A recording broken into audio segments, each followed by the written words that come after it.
Bueno, pues me toca a mí, como comentábamos, venimos todos un poco decimonónicos y yo vengo ya con triple salseo. O sea, yo no quería... Bueno, triple salseo no, vengo con triple aniversario. El salseo es una única persona, que me parece ya la releche. Entonces voy a hacer una pequeña introducción y luego ya me explayo un poquito más. Y es que cuando pensamos en prerrafaelismo, pensamos en mujeres de piel muy blanca, pelo muy largo y miradas melancólicas. Pero gran parte de esta imagen nace literalmente de una única persona. Una única persona con 3 fechas que marcaron su vida y cada una casi como si fuera de un género cinematográfico completamente distinto. Entonces hoy vengo a hablar del auge, caída y profanación de Lizzie Siddal. Lizzie Siddal, que bueno, la voy a ir presentando poco a poco, pero es un personaje que yo creo que ha estado muy olvidado y muy poco entendido en la historia del arte, como muchas mujeres del 19 que son la musa de. ¿Vale? Entonces vengo también un poco aquí a hacer como reivindicación de este personaje. He de decir que la tengo apuntada también para hablar en podcast, pero ya pues la tacharé. Es que además es un personaje que a mí me gusta porque, repito, que además de estar olvidado, creo que tiene una evolución muy interesante, porque esta mujer nace en el año 1829. Quedaros con que cada vez, salvo cuando tiene 10 años que la vida le dio un respiro, cada 10 años en su vida le va a pasar algo. A los 20, a los 30 y, spoiler, a los 40 que debería de haber tenido y no tuvo. Entonces, bueno, esta señora nace en Londres en 1829, persona completamente genérica, familia obrera. Su padre, de hecho, tenía un negocio de cuchillería, o sea, nada ostentoso ni nada raro, y recibe una educación muy básica de mujer trabajadora de la época, es decir, educación estándar. Hay una anécdota que a mí me gusta mucho, que creo que también habla muy bien de cómo se educaban, sobre todo las mujeres de clase trabajadora, y es que Lizzie Siddal aprendió a leer en base a unos versos de Lord Alfred Tennyson, que también fue una especie de precursor de la hermandad prerrafaelita, que hablaremos también de ellos, que los encontró en unos envoltorios de mantequilla. Entonces, creo que habla mucho de cuál era el acceso a la cultura que tenía este tipo de perfil. Esto creo que está bien porque, como digo, nos da esa base de entender cómo se encontraban casi de manera accidental las mujeres del 19 con la cultura, y en 1849, cuando cumple 20 años, se encuentra trabajando en una sombrerería y allí es donde la conoce, y quiero decir la conoce y no la descubre porque creo que también tiene connotaciones muy distintas, un artista que se llama Walter Deverell, que seguramente no sea el más popular de todo este círculo, pero que sí que era muy cercano, como digo, a la hermandad prerrafaelita. Claro, entra, se encuentra con una señora, que bueno, aquí está en blanco y negro, la he puesto porque es la única fotografía que tenemos de ella y creo que merecía la pena darle un poco de bombo. No sabemos quién es el autor, me da pena también que sea en blanco y negro porque esta señora era pelirroja, súper pálida, debía ser una preciosidad, por lo menos en los cánones estéticos, no de la época, sino para la hermandad prerrafaelita, porque, como digo, no encajaba realmente en los cánones físicos de la época victoriana, no se salía un poco de todo lo que estaba más popularizado. Tenía una belleza como muy expresiva, rasgos mucho más angulosos, que además es algo que también veremos en otros perfiles, y esto evidentemente pues enamora a los prerrafaelitas, que lo que estaban intentando básicamente era romper con todo lo académico que había hasta la fecha. ¿Desde cuándo? Desde un añito antes, ¿vale? O sea, estaban empezando, estaban todavía en pañales, pero se habían venido muy arriba. De hecho, por poner nombres también, que seguramente a alguno de ellos les suene, me suena muy raro, he querido apuntar el nombre entero porque creo que hasta hace 4 días desconocía que se llamaba así, Gabriel Charles Dante Rossetti. Creo que todo el mundo lo llama Dante Gabriel Rossetti y nos olvidamos del resto de nombres. Entonces lo llamaré Dante Gabriel Rossetti o Rossetti a secas. John Everett Millais, que de hecho yo creo que aquí ya es donde empezamos a enlazar todo, porque seguramente su obra más famosa sea La Ofelia, protagonizada por Lizzie Siddal, y William Holman Hunt, que estaba como las maracas. Pero bueno.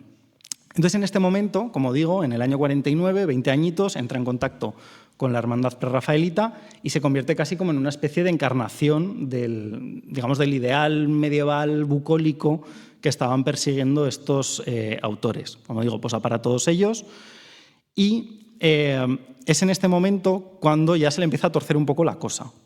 No en el año 49, sino 2 o 3 añitos más tarde, que es cuando está posando para la Ofelia, porque tiene un episodio muy famoso en el que Millais, intentando emular esa figura de la Ofelia en el río, la mete en una bañera, como no tenían medios de calefacción ni nada parecido, pues lo intenta calentar torpemente con unas velas, y esto durante varios días hace que le dé una especie de, digamos, de hipotermia, ¿no? y acaba pues, bueno, en una situación de salud que ya le va a marcar muchísimo el resto de su vida. No fue solo modelo, aunque seguramente es de lo que más se la conoce justamente por aparecer en tantos cuadros de este círculo, sino que además tiene su propia faceta artística. Esto creo que también merece la pena resaltarlo, porque de hecho John Ruskin, que era el que se casó con su prima que mencionaba antes, y seguramente yo creo que el crítico de arte más importante del siglo XIX, le concede una especie de beca, ¿no? Le da como una especie de ayuda para que pueda dejar su trabajo en la sombrerería y se dedique exclusivamente a producir obra. Obra que es cierto, desde un punto de vista técnico, hay gente que yo he visto que la ensalza mucho, creo que es un poco torpe, pero, repito, estamos ante una persona que no tiene una educación formal, no viene de un sitio acomodado y su primer contacto con el arte empieza a ser a los 20 años. Entonces le da esta beca y se empieza a popularizar su nombre. De hecho, hasta el punto en que en 1857 es la única mujer que se expone en una muestra oficial que se hace de toda la hermandad prerrafaelita. Hay otros nombres alrededor que sí que pasan más al mundo de, digamos, de ser musas, pero su nombre sí que pasa por el terreno artístico. De hecho, hay un autorretrato suyo que no lo he traído. Es que, claro, habéis puesto 3.000 fotos, me dijisteis entre 3 y 5, y yo digo, bueno, voy a acotar para no poner mucho. Pero bueno, hay un autorretrato suyo que también me parece muy interesante, el cómo se ve ella a sí misma, del año 54, cuando ya ha pasado todo este episodio de la hipotermia, que yo creo que habla por sí solo, porque no se muestra como una mujer idealizada, sino que se la ve como cansada, ¿no? Se la ve como con un rostro muy duro, como enfadado, y al final diría que es un poco parecido a lo que podemos ver aquí, ¿no? No es una figura idealizada, es una figura en una situación relativamente cotidiana, como es un momento de descanso, ¿no? Un momento simplemente de desconexión. Repito, 20 añitos, se mete aquí, más o menos va bien la cosa, le entra la hipotermia esta y ya empieza a tener problemas de salud, y entonces es cuando se topa con Rossetti. Rossetti, que es una de las cabezas más visibles seguramente de la hermandad, y este señor se obsesiona con ella. Yo, chico, hay una cosa, voy a decir aquí. No sé si habéis visto la serie de Spirit Romantics, que es una serie, creo que son 6 o 8 capítulos de la BBC, la recomiendo muchísimo, que es como una especie de resumen, con sus taras de precisión histórica, de la hermandad prerrafaelita. Rossetti está personificado por Aidan Turner. Yo he visto retratos de Rossetti y ese señor guapo no era. Entonces, a mí me indigna un poco, pero bueno. Eso pasa mucho, ¿no? Siempre, sí, para que quede bien en cámara. Pero la diferencia es brutal. Es que tenía la cabeza muy gorda, no sé, era como calvo, la barba mal puesta, no sé, yo no entiendo muy bien cómo se enamoraban de este señor. Porque además era un triunfador entre las mujeres. Entonces, entre todas las que tenía para elegir, decidió que se iba a obsesionar con ella, con Lysistrata, hasta un punto casi enfermizo. La retrata leyendo, la retrata descansando, la retrata pintando, la retrata durmiendo, él escribe poemas y llega a un punto que yo creo que a él ya se le va la cabeza, porque incluso en esta serie yo creo que lo retratan bastante bien y creo que por un episodio posterior bastante acertado. Él tiene una relación tóxica con ella, pero ya no solo en esa relación de pareja, sino tóxica incluso consigo mismo en cómo la entiende a ella, ¿no? Y en cómo la concibe y en cómo la ve. Pero bueno, este señor... Dime. Liza iba a decir, ¿no? Antes que hablábamos también con Victoria y Alberto, que no sé hasta qué punto, totalmente. Pero esto ya... Totalmente. De hecho, si ves un poco los retratos que hace ella o las fotografías donde aparece tal, ves una cosa que se asemeja, pero es como si le pusiera constantemente un filtro, ¿no? Así como un poco de blurry para que la cara le quedara súper lisa, los rasgos súper afilados, muy idealizada, muy idealizada. Pero bueno, este señor, como digo, no era un regalito, ¿vale? No, que nadie se piense lo contrario. De hecho, le promete constantemente matrimonio, lo retrasa, nunca llega a cumplir esta promesa, y ella en ese transcurso pues, se le empieza también a complicar los problemas de salud, a raíz además del ambiente donde se movían. Quiero decir, estamos en el 19, se mueven ambientes artísticos, de fiesta, empieza a consumir láudano, que tampoco nos pensemos que era nada raro, porque en el momento... Era un poco, de hecho, aquí que tenemos público un poco más mayor, era un poco como la quina San Clemente, que lo mismo valía para un dolor de cabeza que para, en fin, que para la tos. Bueno, pues era un poco el láudano en el momento era la quina San Clemente de la época. Claro, ¿qué sucede? Que con todo este círculo de circunstancias que hace que ella en el entorno prerrafaelita pues vaya básicamente a peor, su familia no aprueba precisamente el matrimonio con Dante Gabriel Rossetti. Tampoco es que a la familia de él le haga mucha gracia, pero creo que es más por miedo a cómo termine ella que porque le fuera a hacer mal a su hijo. O sea, ya sabían que su hijo era un poco bala perdida. Entonces, claro, pasan 10 años, como digo, cada 10 años a esta señora le van a pasar algo. 1859, como digo, 10 años después de ser descubierta, llega este segundo, vamos a llamar, evento, aniversario, con Lizzie Siddal habiendo cumplido ya los 30. ¿Qué pasa? Que en esta relación que tiene cada vez está más aislada, más enferma, y para más Inri, como decía, Rossetti guapo no era, pero un triunfador sí, y entonces empieza una relación con otra señora que se llama Fanny Cornforth, que básicamente venía del mismo background que Lizzie, de familia obrera y tal, pero era como todo lo opuesto. Era una persona con rasgos... De hecho, la siguiente foto creo que es esta, bueno, es un cuadro evidentemente, se llama Boca Baciata, de Rossetti, en el que retrata, de nuevo, de una forma prácticamente idealizada, a esta Fanny Cornforth, que como veis es un ideal de belleza muy distinto, ¿no? Es más voluptuosa, está más rellena, más carnal, más sensual.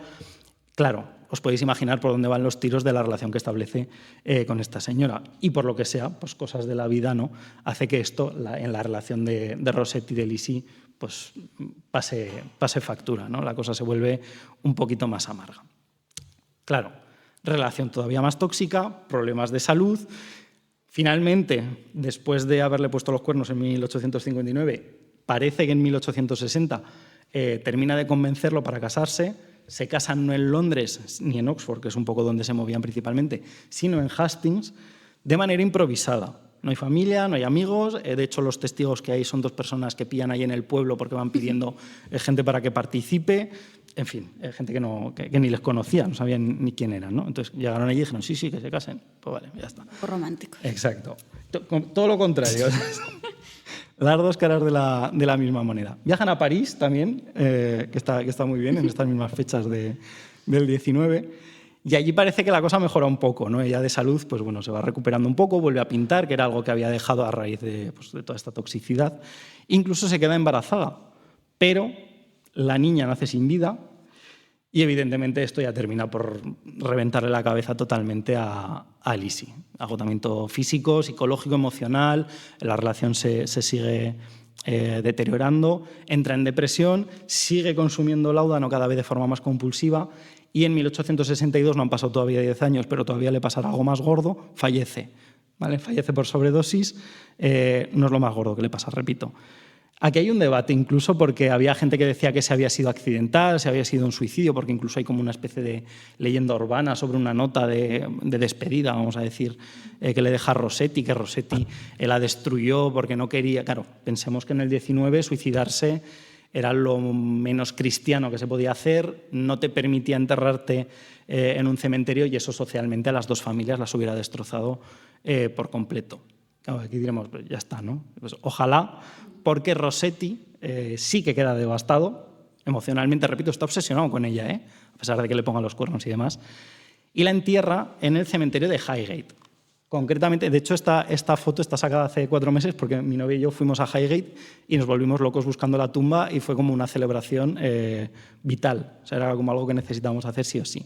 Entonces, esta tumba es donde está enterrada, entre varios nombres que veis, porque además veréis constantemente el apellido Rossetti, ¿vale? Porque es el de la tumba es de la familia Rossetti, y decide enterrarla en el cementerio de Highgate. Como digo, precioso, si tenéis la oportunidad de ir a verlo, súper recomendable.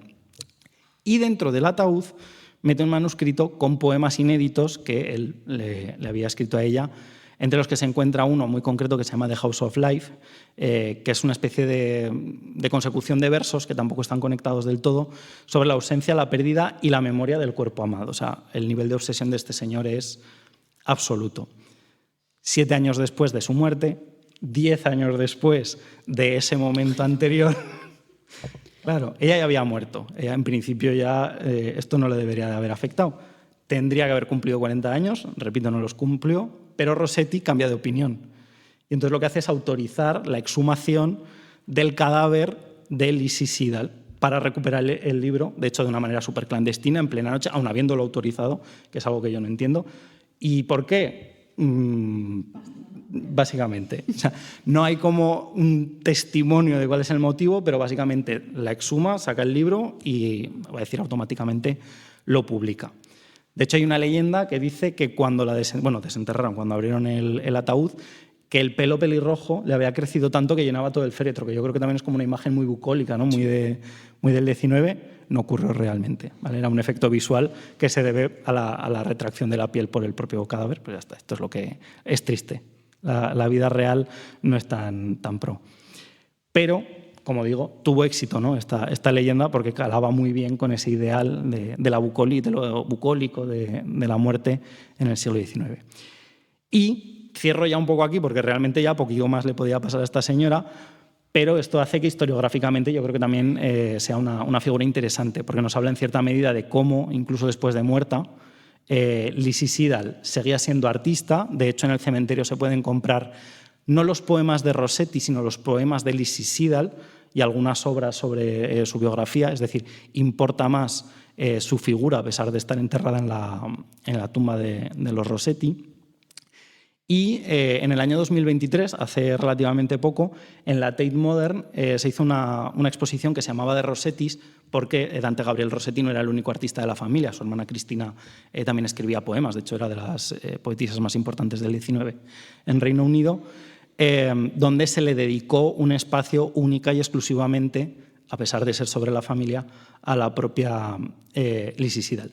De hecho, aunque estamos viendo la tumba de los Rossetti, no creo que se vea desde ahí, pero si vais y lo miráis todo como mucho más en detalle, veréis que el único nombre que no aparece es el de Dante Gabriel Rossetti, porque por lo que sea, pero le pareció muy vergonzoso todo lo que había hecho y creyó que era más Rossetti la propia Lizzie Siddal que él mismo. Él está enterrado en un cementerio en Oxford de manera completamente separada de la familia.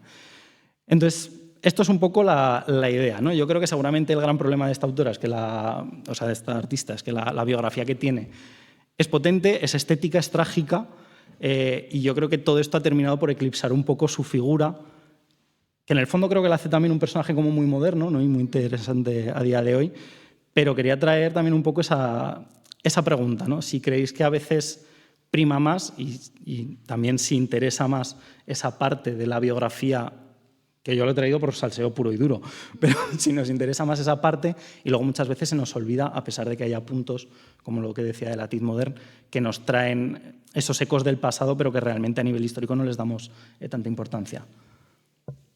Totalmente.